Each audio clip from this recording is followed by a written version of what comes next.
Buenas tardes. Muchas gracias por las amables, cordiales y parciales palabras de presentación. Lo único que revela mi currículo es que he ido sumando años, muchos años, y entonces pues algo ha ido apareciendo.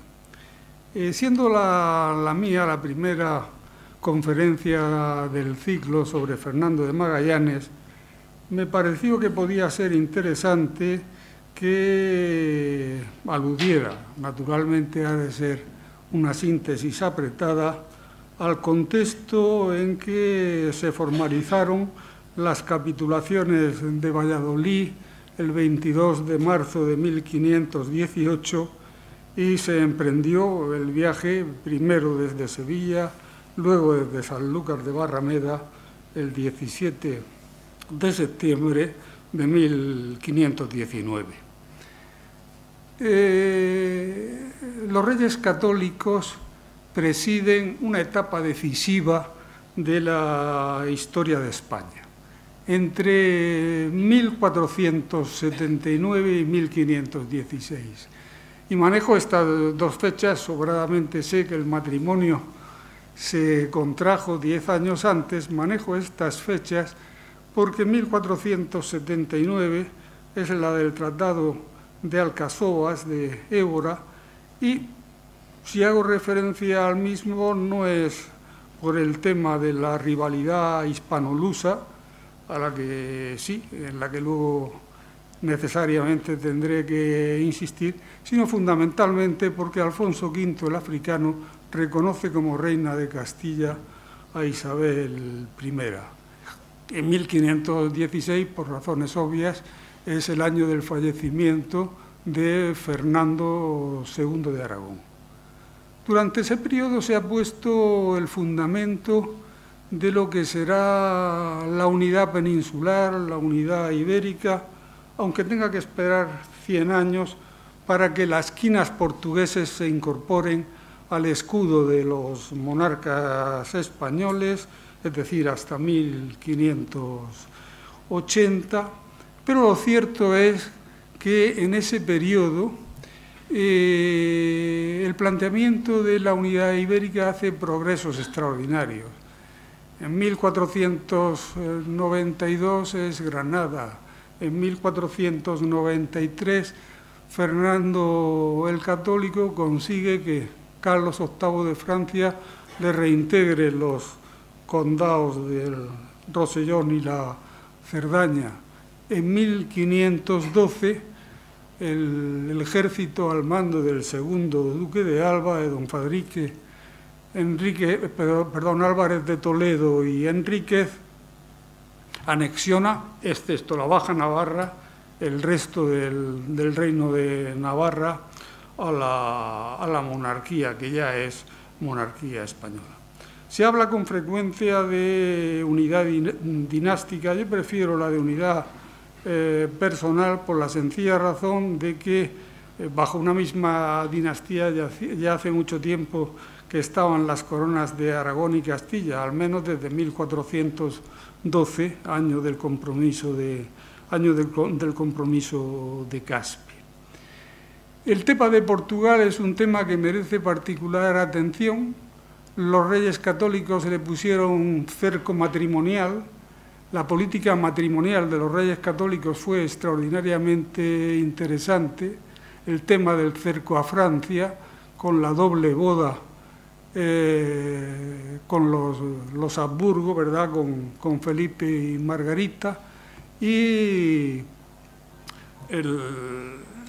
la infanta Catalina, primero con Enrique VII, luego Enrique VIII de Francia, pero, insisto, lo de Portugal es particularmente llamativo. Primero es la boda con el príncipe heredero de la infanta Isabel, la hija mayor, buscando la incorporación de Portugal a la corona española, cuando cuando muere el príncipe heredero, casa con su cuñado, con Manuel el Afortunado, hay un hijo, Miguel, que morirá muy joven y por tanto es la muerte la que tiene gran protagonismo y frustra la posibilidad de unión. Habrá un segundo matrimonio con una segunda infanta española, María, de la que nacerá la emperatriz Isabel, que casará con su primo hermano Carlos I. Pero el tema de la rivalidad hispano-portuguesa tiene un interés extraordinario porque mira primero al Atlántico y luego mirará también al Pacífico. El planteamiento portugués ha comenzado tempranamente. Recordemos que Aljubarrota es 1385, es decir, la derrota de las tropas de Juan I, por quien va a instaurar en Portugal la Casa de Avis, por el gran maestre de Avis, que reinará como Juan I. A partir de ese momento, su hijo, el príncipe Enrique el Navegante, creará la escuela de Sagres y se ocupará fundamentalmente del Atlántico, las Azores, Madeira, Cabo Verde, y luego progresando en la costa africana a razón aproximadamente de 100 leguas anuales, eso quiere decir casi 600 kilómetros, con algo que va a ser extraordinariamente interesante. Portugal va a captar el oro se ha enrarecido mucho en la península ibérica y va a captar el oro a través de Guinea y va a entrar también en un comercio poco edificante en el que van a ser pioneros, aunque luego les sucedan con ventaja los ingleses, que es el tráfico de esclavos, el comercio negrero, la captura de esclavos en África. El tema de los descubrimientos y de la legitimación y legalización de los descubrimientos tiene mucho que ver con la Santa Sede y, naturalmente, los portugueses tenían a su favor un argumento extraordinariamente convincente, que no era otro que el oro. Los reyes de Portugal llegaron a ser los más ricos de Europa y, por tanto, en la corte papal conseguían bulas con extraordinaria facilidad. La primera, es decir, hay una serie de pontífices que van a amparar, que van a legitimar los descubrimientos portugueses.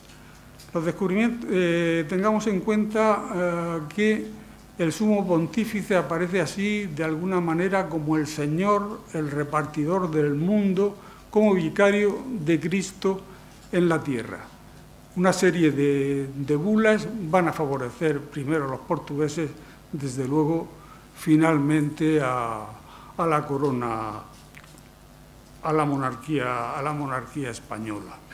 La primera de esta serie de pontífices, Eugenio IV, Nicolás V, Martín V, el valenciano, Alfonso de Borja, Calixto III y Sixto IV, van a amparar esta serie de descubrimientos portugueses que van de alguna manera a culminar cuando en 1487 Bartolomé Díaz llegue al llamado Cabo de las Tormentas, al Cabo de Buena Esperanza. Y un primer dato en el que se suele reparar relativamente poco. Este célebre cabo, el de las Tormentas, el Cabo de Buena Esperanza, viene a estar a 34 grados de latitud sur. Luego veremos cómo Magallanes lo que va a alcanzar en Sudamérica son prácticamente 54 grados de latitud sur, es decir, 20 grados más, y eso representa aproximadamente 2.200 kilómetros más, ¿no? ¿Qué es lo que se busca fundamentalmente? Lo que se busca fundamentalmente es oro. Quiero decir, no hay en principio un interés científico. lo que se busca es oro. Se busca oro directamente, se busca oro a través de la venta de esclavos, se busca oro naturalmente con las especias. Porque las especias, y en concreto las Molucas, se van a convertir en un atractivo esencial para unos y para otros. Es decir, para Portugal y para la Unión Española de las coronas de Aragón y de Castilla. Portugal va a alcanzar relativamente pronto las Molucas. En 1487 Bartolomé Díaz ha alcanzado el Cabo de Buena Esperanza, el Cabo de las Tormentas, y si luego quieren en el coloquio podemos entrar con más detalle, en 1498 Vasco de Gama ha llegado a Malabar, ha llegado a Calicut, y desde allí, luego, desde Goa, en 1512, Alfonso de Albuquerque va a organizar una expedición a las Molucas en la que participará el propio Fernando de Magallanes al mando de una de las naves. De manera que en 1512 los portugueses ya están en las Molucas. ¿Qué ocurre en 1519? Que es un dato que no se suele manejar. Ha muerto Fernando el Católico en 1516, es decir, que en 1516 Carlos I es ya rey, prácticamente rey de España. 2 años después se plantea una situación, justamente me estoy refiriendo al año en que se está organizando el viaje de Magallanes, 1519. ¿Qué recibe Carlos I? Carlos I recibe de sus abuelos maternos las coronas de Castilla y de Aragón, con todas sus vinculaciones, particularmente la proyección en Italia, en el Mediterráneo occidental, y a través de Castilla, naturalmente, la proyección en el Nuevo Mundo. ¿Y qué recibe de los abuelos paternos? Los abuelos paternos son Maximiliano de Habsburgo, Maximiliano I, emperador de Alemania, y María de Valois y de Borbón, o si quieren ustedes simplemente María de Borgoña. Permítanme que me detenga brevemente en estas consideraciones por la sencilla razón de que van a dar alguna que otra clave explicativa. Maximiliano I, el archiduque de Austria y luego emperador de Alemania, ha conseguido configurar estados patrimoniales de gran importancia. La propia Austria, Estiria, Carintia, Carniola, el Tirol, pero la corona imperial no es una corona hereditaria, es una corona electiva. Por parte de María de Valois y de Borbón, la hija de Carlos el Temerario de Borgoña, este célebre duque ha muerto en la batalla de Nancy en 1477. Su primo, Luis XI de Francia, ha aprovechado para hacerse con el ducado de Borgoña. De todas maneras, a Carlos I, a través de su abuela María, le van a llegar los Países Bajos, Luxemburgo, el Franco Condado y aspiraciones sobre el ducado de Borgoña. Unas aspiraciones que no se van a resolver definitivamente sino en 1529 con la paz de Cambrai, la paz que negociarán la madre de Francisco I, Luisa de Saboya, y la tía de Carlos I y ya V de Alemania, la archiduquesa Margarita de Austria. Pero vayamos al tema importante de la elección de la corona imperial, porque esta tiene lugar en 1519, precisamente cuando se está organizando el viaje, 17 de septiembre de 1519, de Fernando de Magallanes. La corona de Alemania tiene 7 grandes electores, son los arzobispos de Colonia, Maguncia, Treveris, el rey de Bohemia, el duque de Sajonia, el margrave de Brandeburgo y el conde palatino del Rin.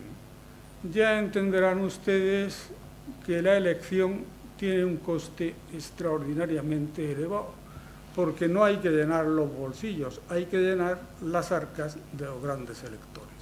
Y los candidatos son 2 personajes que van a ser rivales de por vida, Carlos I y Francisco I de Francia. ¿Cómo se resuelve el tema a favor de Carlos I?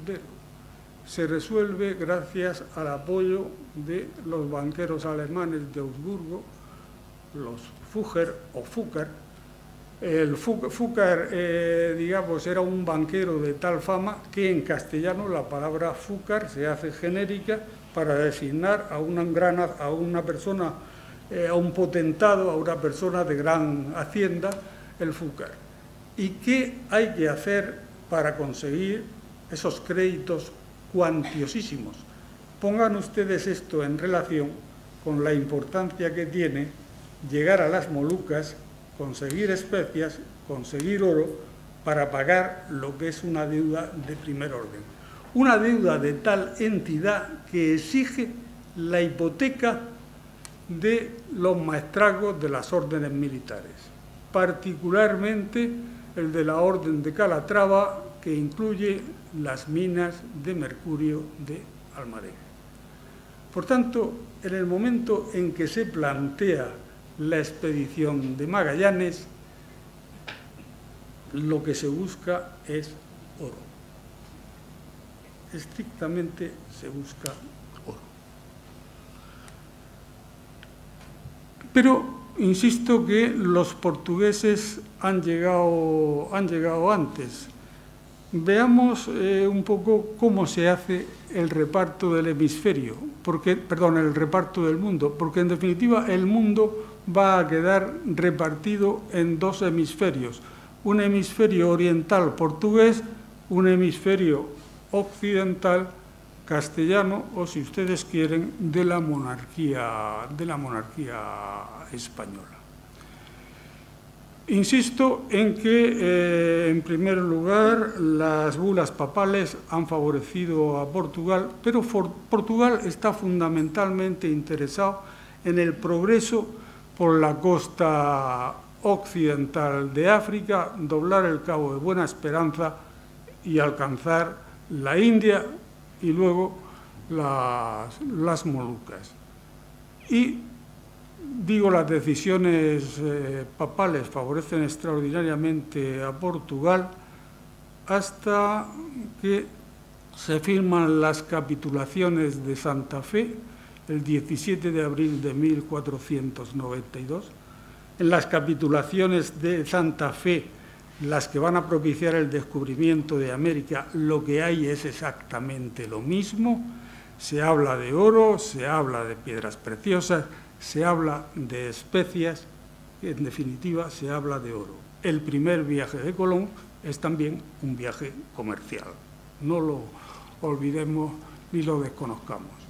Colón regresa a la península el 3 de marzo de 1493,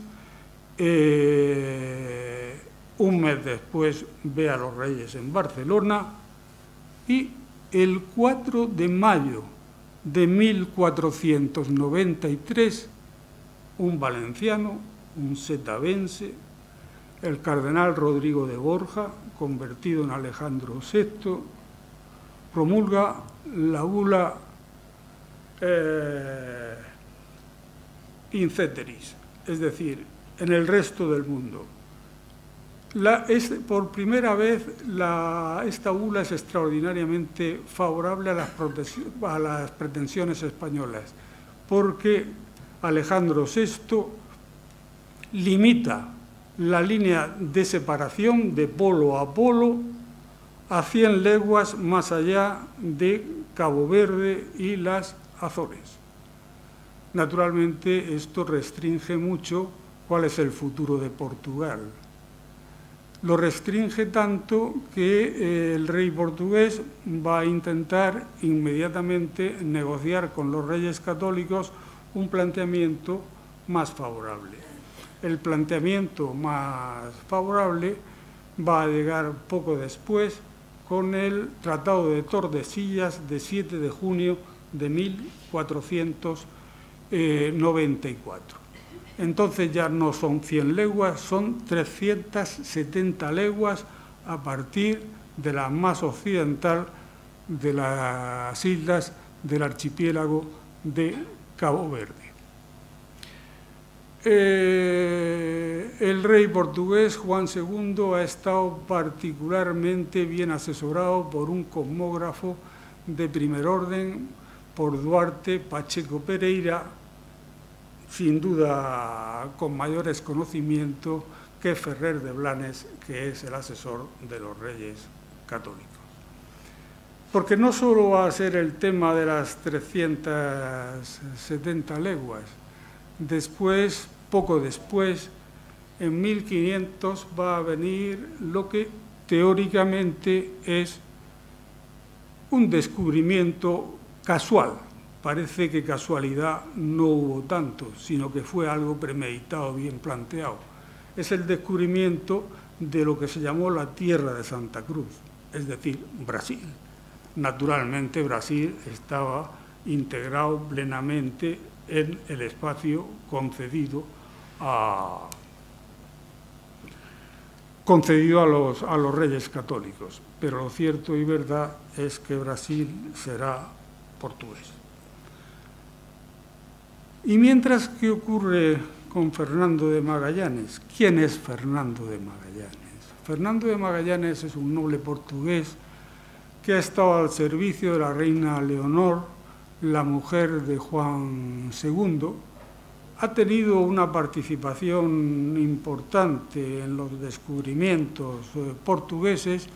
En 1505 ha ido con la flota de Francisco de Almeida para servir a las órdenes del virrey de Goa, de Alfonso de Albuquerque. Ha participado luego en la expedición en 1509 de Diego López de Sequeira a Málaga a Malaca, y después ha participado en la expedición organizada desde allí a las Molucas en 1512. Por tanto, ¿por qué se produce, digamos, de alguna manera el rechazo de Fernando de Magallanes a Portugal?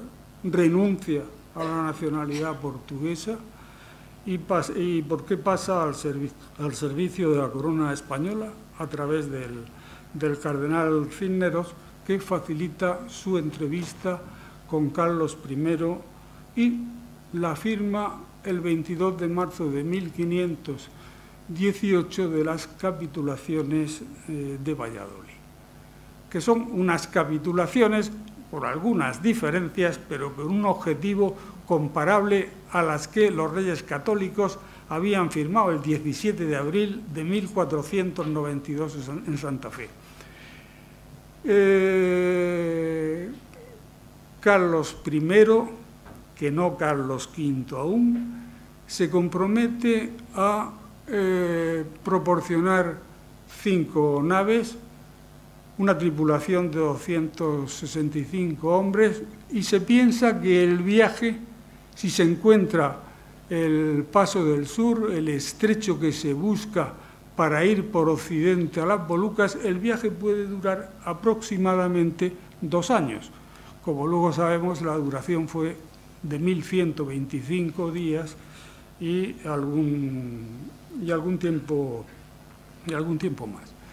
De la importancia que se da a la presencia de Fernando de Magallanes, acompañado por el cosmógrafo Ruiz Valero, es buena prueba el que se le cree caballero de la Orden de Santiago. Para pertenecer a la Orden de Santiago hacían falta muchos cuarteles de nobleza o, en su defecto, la suprema voluntad del rey. Y, en fin, esto se ejercía pocas veces. Se recuerda cuando Diego Velázquez fue convertido en caballero de Santiago y aposentador real como una gran merced regia. No tanto el nombramiento de aposentador real ni de pintor de cámara, sino su creación como caballero de la Orden de Santiago.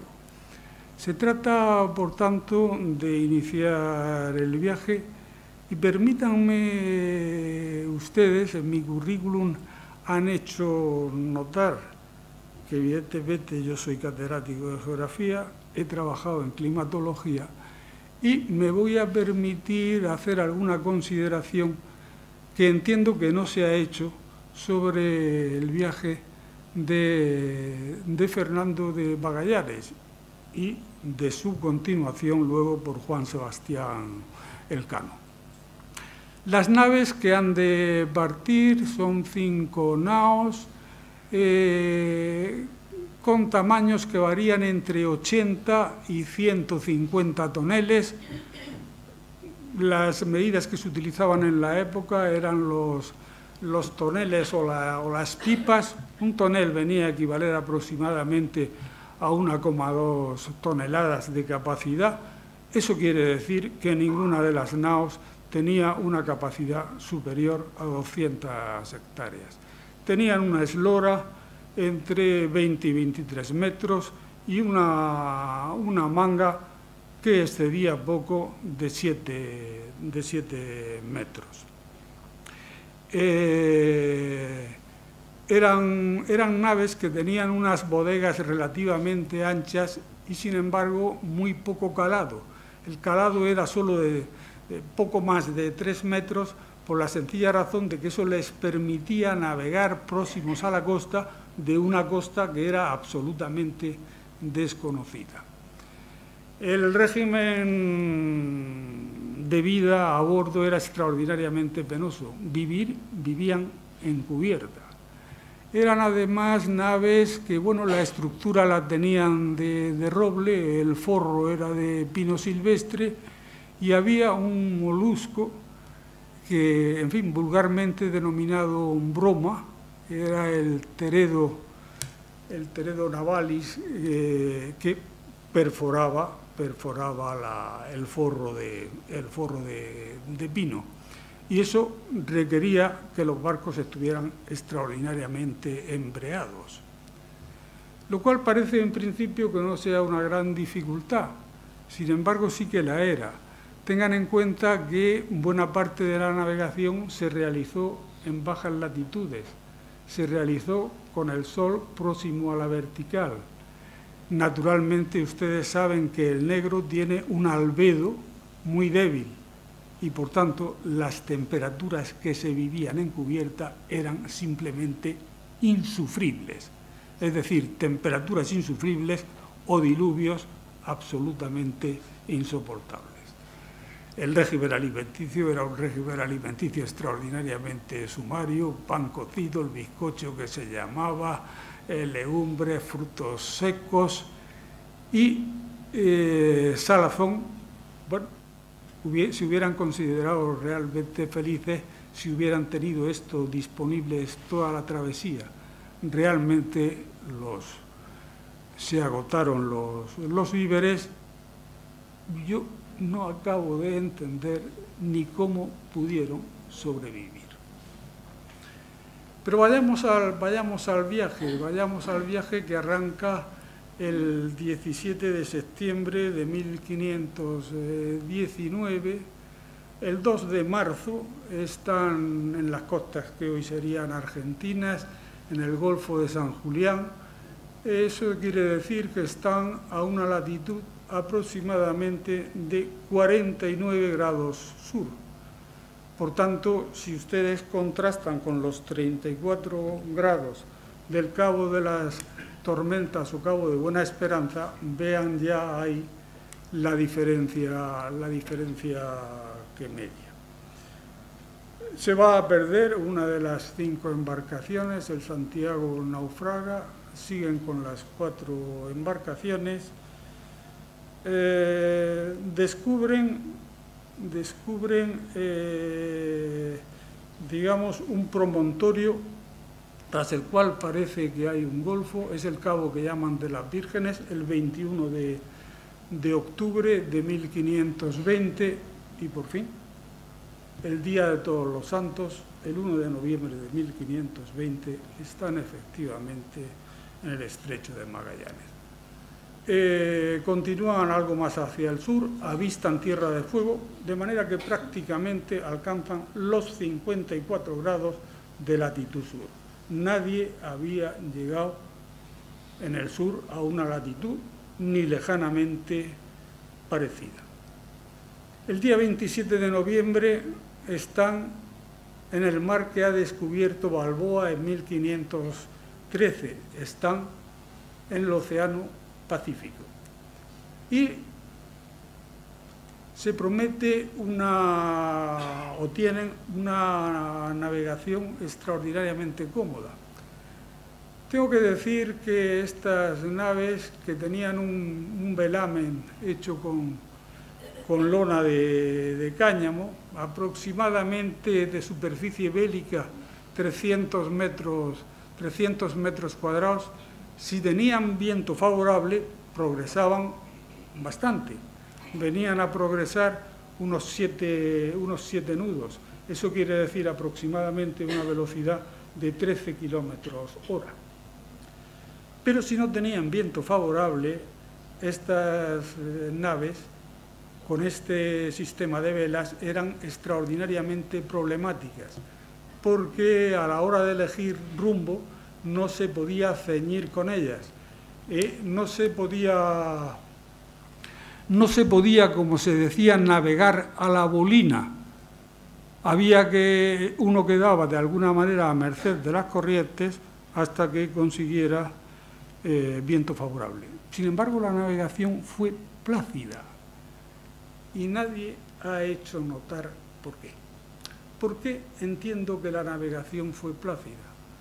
Pues por la sencilla razón de que tuvieron la fortuna de encontrar un SOI elevado, es decir, un índice de la oscilación del sur extraordinariamente alto. Ustedes han oído hablar, sin duda alguna, de lo que se llama, o se llama impropiamente, el Niño. Han oído ustedes, y lo que se debe llamar en realidad el fenómeno ENOS, o el fenómeno ENSO, el Niño más la oscilación del sur.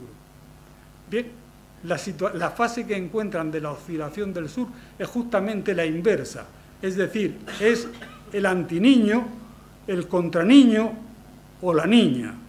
Eso quiere decir que encuentran un anticiclón subtropical en el sureste del Pacífico extraordinariamente robusto y, en consecuencia, un alisio vigoroso. Es ese alisio el que impulsa estas naves de velas cuadradas rápidamente hacia el trópico de Capricornio y hacia el Ecuador.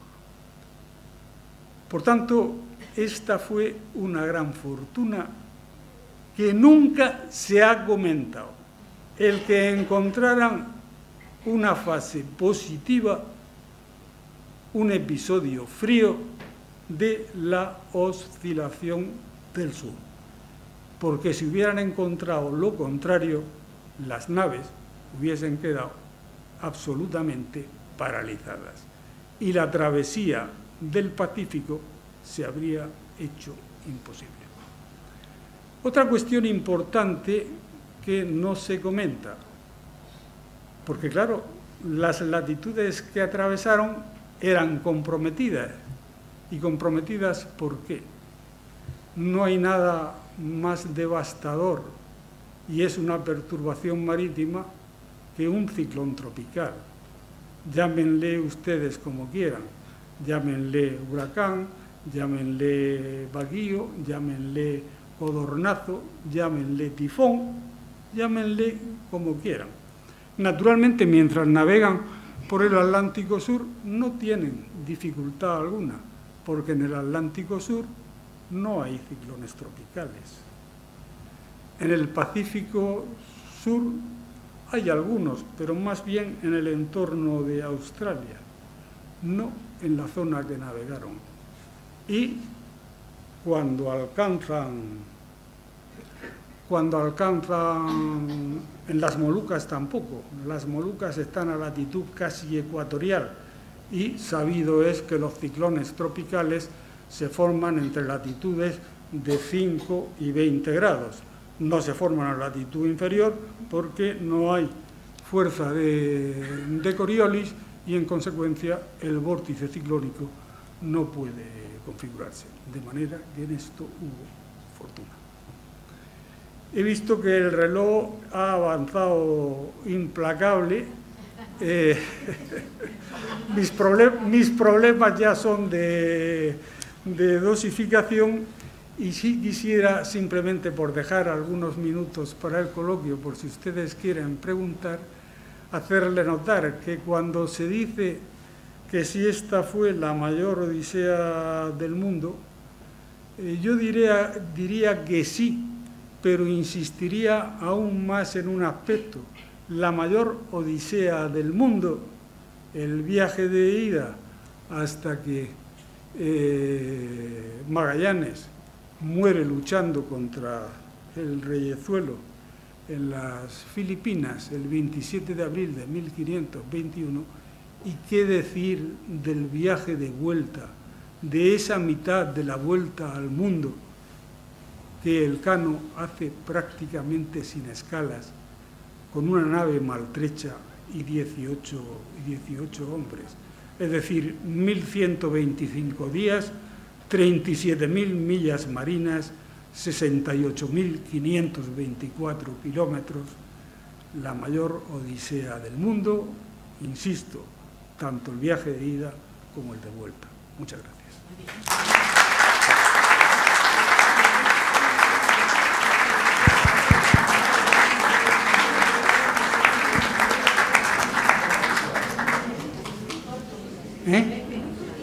Muchas gracias.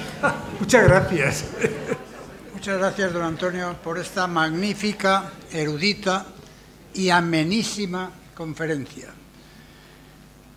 Como es costumbre, y si don Antonio lo permite, en esta casa se abre un turno de preguntas por si alguien quiere complementar algún dato o hacer alguna sugerencia. Sí. No, perdone. ¿Quiere? Ahora le ponen para que lo oiga todo el mundo. Buenas tardes. Esta campaña se financia siempre con dinero del...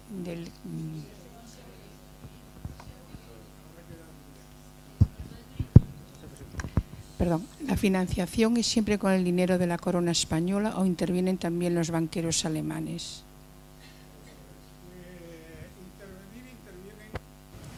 Intervienen desde luego en todos los banqueros alemanes, particularmente un banquero alemán, el llamado Jacob el Rico, por la sencilla razón de que la corona española y el propio papado siempre estaban endeudados con estos banqueros de Augsburgo. De manera que, teóricamente, la financiación era de la corona, en este caso fundamentalmente de la corona de Castilla, pero solo teóricamente. La financiación era una financiación alemana. Y recuerdo todavía, porque la conquista de México la hace Hernán Cortés entre 1519 y 1521, en fin, la felicidad que produjo la llegada del primer quinto real procedente de América. el primer quinto real, es decir, los reyes tenían el derecho a participar en la quinta parte de las riquezas que se descubrieran o se capturaran. La llegada de este quinto procedente del imperio azteca que ha conquistado Cortés para aliviar el tema de la financiación. Endeudados anduvieron siempre.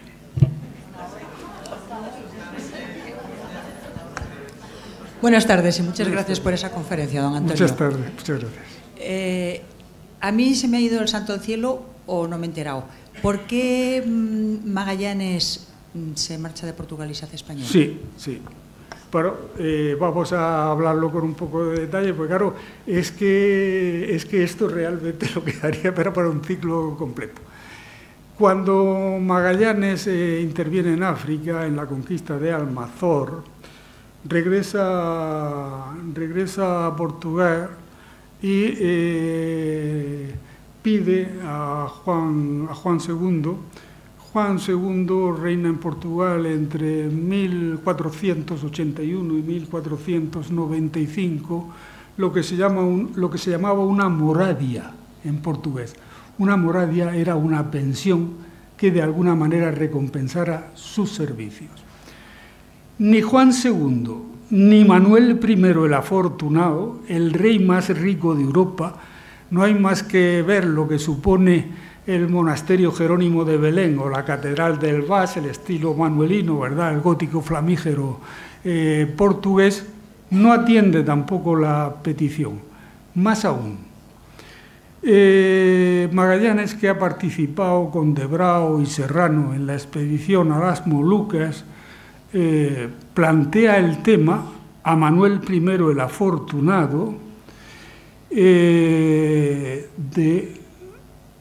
llegar a las Molucas por el oeste, es decir, buscar el paso del sur, en el que ha fracasado Juan Díaz de Solís en 1515, quedándose simplemente en el mar del Plata.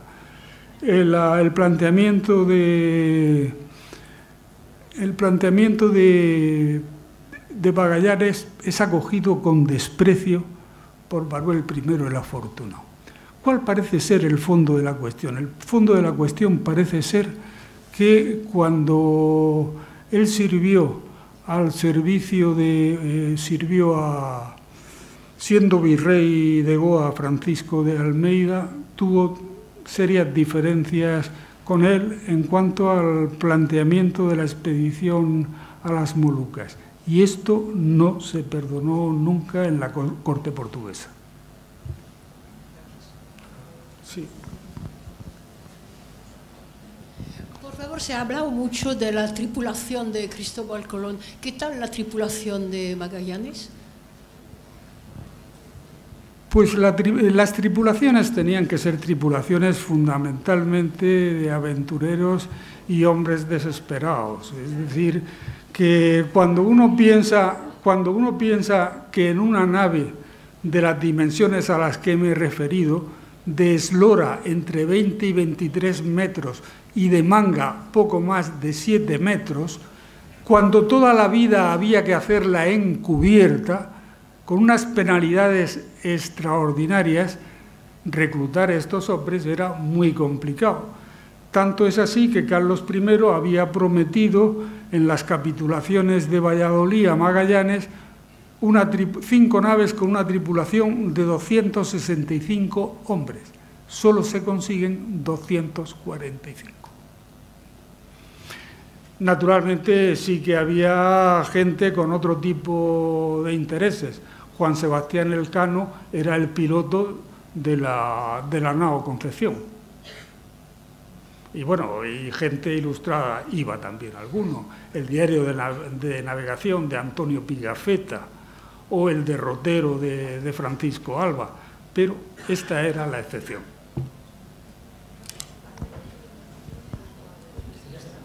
Pues, bueno, la conferencia estupenda y mi pregunta Muchas es, ¿cómo gracias. le sentó a la nobleza castellana que dirigiera la expedición un portugués? ¿Lo aceptaron bien? Esto a la nobleza castellana ni le ocupaba ni le preocupaba. La gran nobleza castellana, naturalmente, fueron sometidos por los reyes católicos. Tengamos en cuenta que las mesnadas nobiliarias han desaparecido. Gonzalo Fernández de Córdoba lo que va a organizar va a ser un ejército profesional, costoso. Dicho de otro modo, la nobleza conserva su poderío económico y su preeminencia social, pero ningún poder político. Por tanto, este tema no preocupaba.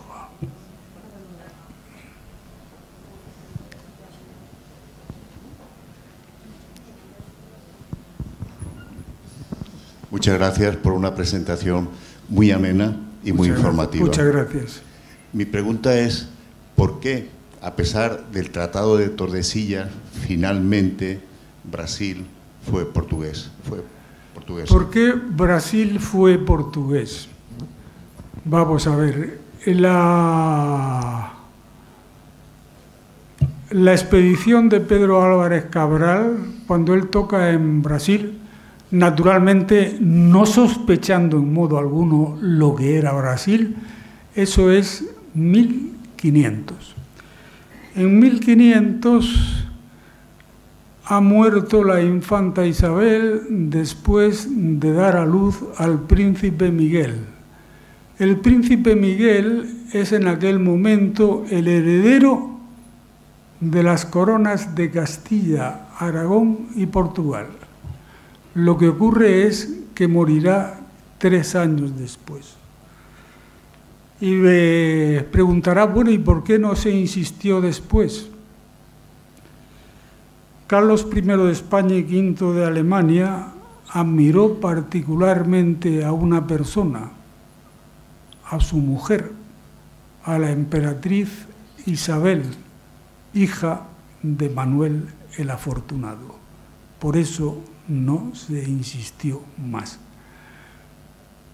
Portugal pasaría a la monarquía española, es decir, los reyes españoles incorporarían las quinas portuguesas a su escudo y con ellas Brasil.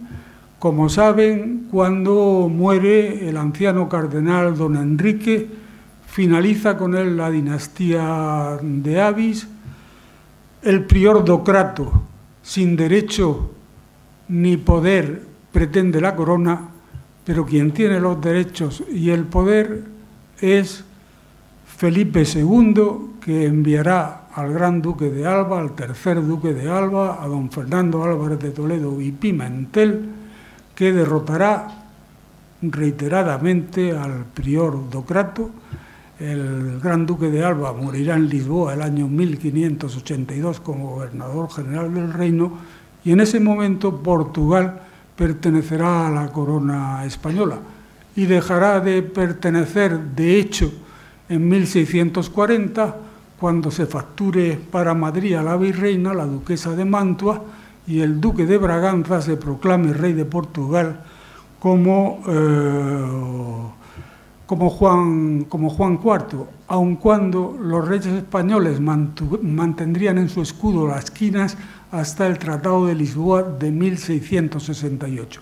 Pero Brasil perteneció a la monarquía española exactamente, de hecho, entre 1580 y 1640. Hola, buenas tardes. Buenas tardes. Muchas gracias, porque estoy muy afónico, perdón. Quería preguntar brevemente, en el viaje de retorno, me gustaría conocer el buque español regresó por rutas portuguesas. ¿No? Regresó Sí. por rutas portuguesas, efectivamente regresó doblando el Cabo de Buena Esperanza, sí. Sí, entonces, ¿cuál fue el conocimiento de la corte portuguesa del viaje y los obstáculos que plantearon a ese retorno? Y perdón por la voz. Sí, nada. Bueno, justamente Juan Sebastián Elcano no hizo escalas porque temía ser capturado por los portugueses. Es decir, que hizo una mitad de vuelta al mundo prácticamente sin escalas, precisamente por el riesgo portugués. Tengamos en cuenta que los portugueses tenían establecimiento, pero establecimientos eran más bien fuertes, porque el problema de la implantación de Portugal en África tropezó con dificultades justamente porque se dedicaron al tráfico negrero, y esto les hacía obviamente unos huéspedes poco deseables. Pero insisto, en lo que toca al viaje, Juan Sebastián Elcano procuró que no le detectaran,